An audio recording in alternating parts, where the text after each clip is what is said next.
Hello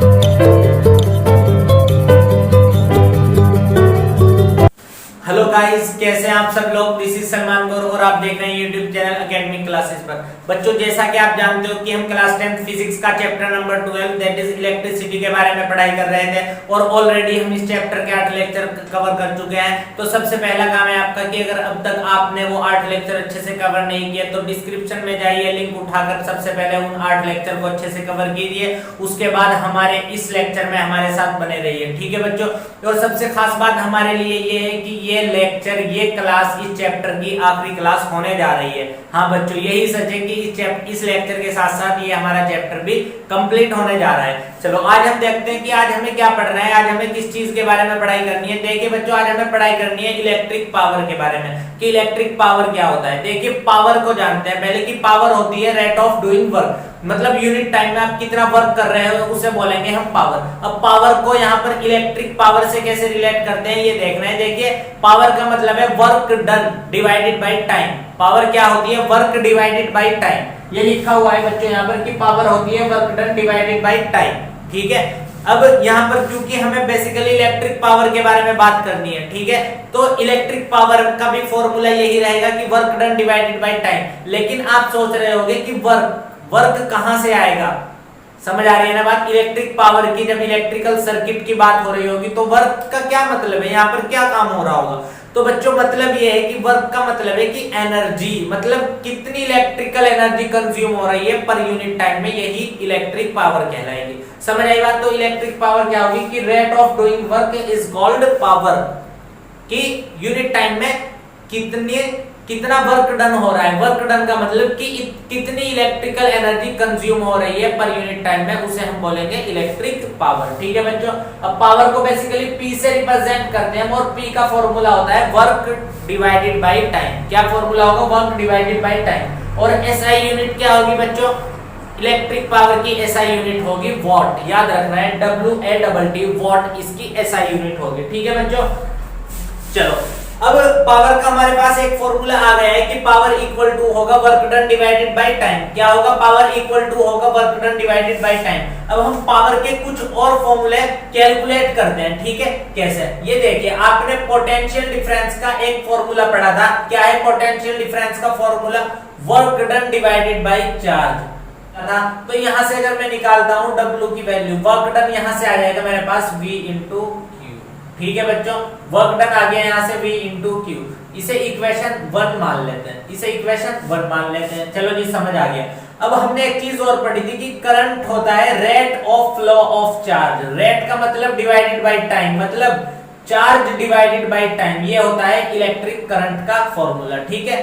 तो यहां से चार्ज क्या आ जाएगा? चार्ज आ जाएगा बच्चों यहां से मेरे पास I into T, electric current into time, ये आ गया मेरे पास चार्ज। अब मैंने क्या किया, मैंने चार्ज की वैल्यू सेकंड इक्वेशन से फर्स्ट इक्वेशन में पुट की। Put the value of charge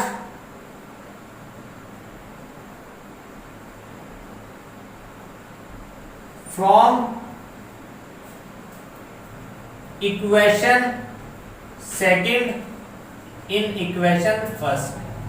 equation first में हमने इक्वेशन सेकंड से Q की वैल्यू उठाकर पुट की, तो इक्वेशन फर्स्ट बन गई हमारे पास work done equal to V into Q की जगह पर हमने रख दिया I इंटू टी, ठीक है बच्चों। क्या रखा? I into T. तो इसे इक्वेशन थर्ड मान लेते हैं, ठीक है। इक्वेशन थर्ड मान लेते हैं। कहां से निकाला हमने ये वर्क डन का फॉर्मूला? हमने पोटेंशियल डिफरेंस को work done divided by charge रखा। ऑलरेडी हम ये बात पढ़ चुके हैं कि जी हाँ रख सकते हैं। और इलेक्ट्रिक करंट को चार्ज डिवाइडेड बाय टाइम रखा, दोनों को अच्छे से रिलेट किया, तो यहां से वर्क डन की वैल्यू आ गई हमारे पास potential difference into electric current into time, ठीक है बच्चों। अब देखिए, अब यहां पर देखिए आप, पावर का फॉर्मूला है work done divided by time. क्या फॉर्मूला है पावर का? Work done divided by time. तो वर्क की जगह पर मैं यहां पर क्या लिख सकता हूं?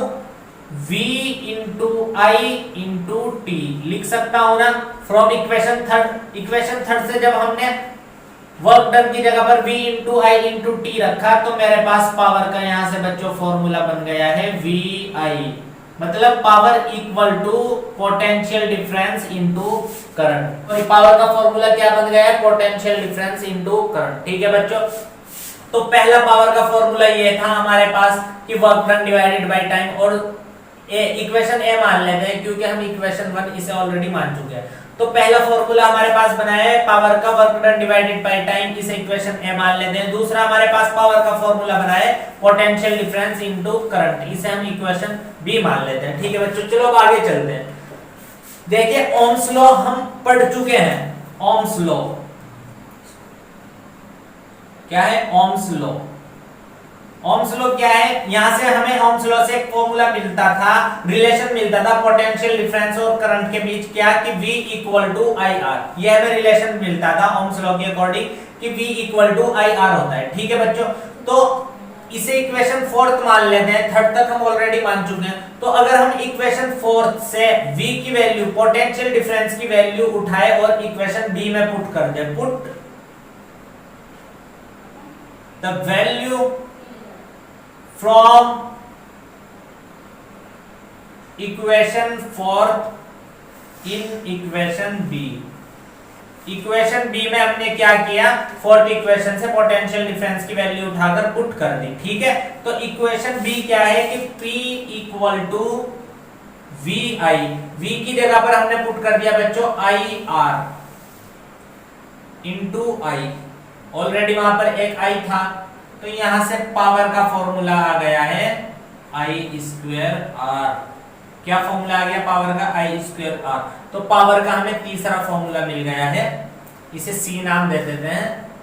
पावर का हमें तीसरा फॉर्मूला मिल गया है P equal to I square. तो फिर से हमने बच्चों क्या किया, फिर से हमने ओम्स लॉ से जो हमें रिलेशन मिला था पोटेंशियल डिफरेंस और करंट के बीच, क्या रिलेशन था, V equal to I R. तो यहां से इलेक्ट्रिक करंट की अगर मैं वैल्यू निकालता हूं तो क्या आएगी, V डिवाइडेड बाई आर। ठीक है बच्चों, अब I equal to V divided by R, इसे इक्वेशन को मान लेते हैं इक्वेशन 3। तो हम क्या करेंगे, पुट द वैल्यू फ्रॉम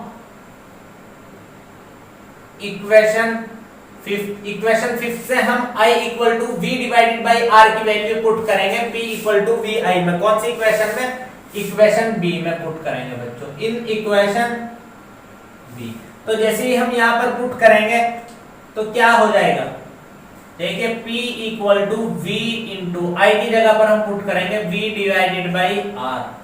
ठीक है, तो पावर इक्वल टू आ गई V square divided by R.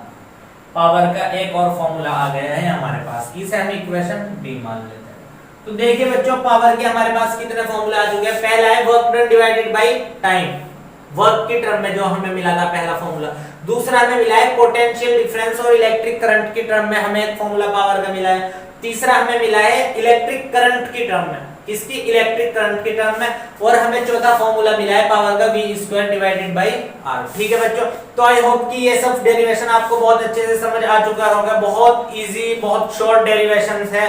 ठीक है, किस चीज का यूज किया हमने यहाँ पर, जो हमने पहले हम फॉर्मूले पढ़ चुके हैं हमने उनका यूज किया है कि पोटेंशियल डिफरेंस होता है work done divided by charge, हमने इसका यूज किया। और इलेक्ट्रिक करंट होता है चार्ज डिवाइडेड बाय टाइम, हमने इस वाले फॉर्मूले का यूज किया। यहां से हमने वर्क डन की वैल्यू निकाल दी, potential difference into electric current into time. और हमने इस वर्क डन की वैल्यू को जो बेसिक फॉर्मूला था पावर का उसमें पुट किया, तो हमारे पास पावर की वैल्यू आ गई potential difference into electric current. चलो इसके बाद हमने ओम्स लॉ अप्लाई किया और एक बार V पोटेंशियल डिफरेंस की वैल्यू रखी IR, तो यहां से हमें पावर का दूसरा फॉर्मूला मिल गया है I स्क्वायर आर। उसके बाद हमने क्या किया, ओम्स लॉ से I की वैल्यू निकाल ली और इस वाले फॉर्मूले में पुट की। I इक्वल टू हमने पुट किया V डिवाइडेड बाई आर, तो हमारे पास पावर का फॉर्मूला आ गया V square divided by R. तो हमने पावर के ये चार डिफरेंट फॉर्मूले पढ़े हैं। ठीक है बच्चों, पावर क्या है, पावर मतलब यहाँ पर हम इलेक्ट्रिक पावर की बात कर रहे थे, मतलब कितनी इलेक्ट्रिकल एनर्जी कंज्यूम हो रही है पर यूनिट टाइम में, इसे हम बोलते हैं इलेक्ट्रिक पावर। ठीक है बच्चों।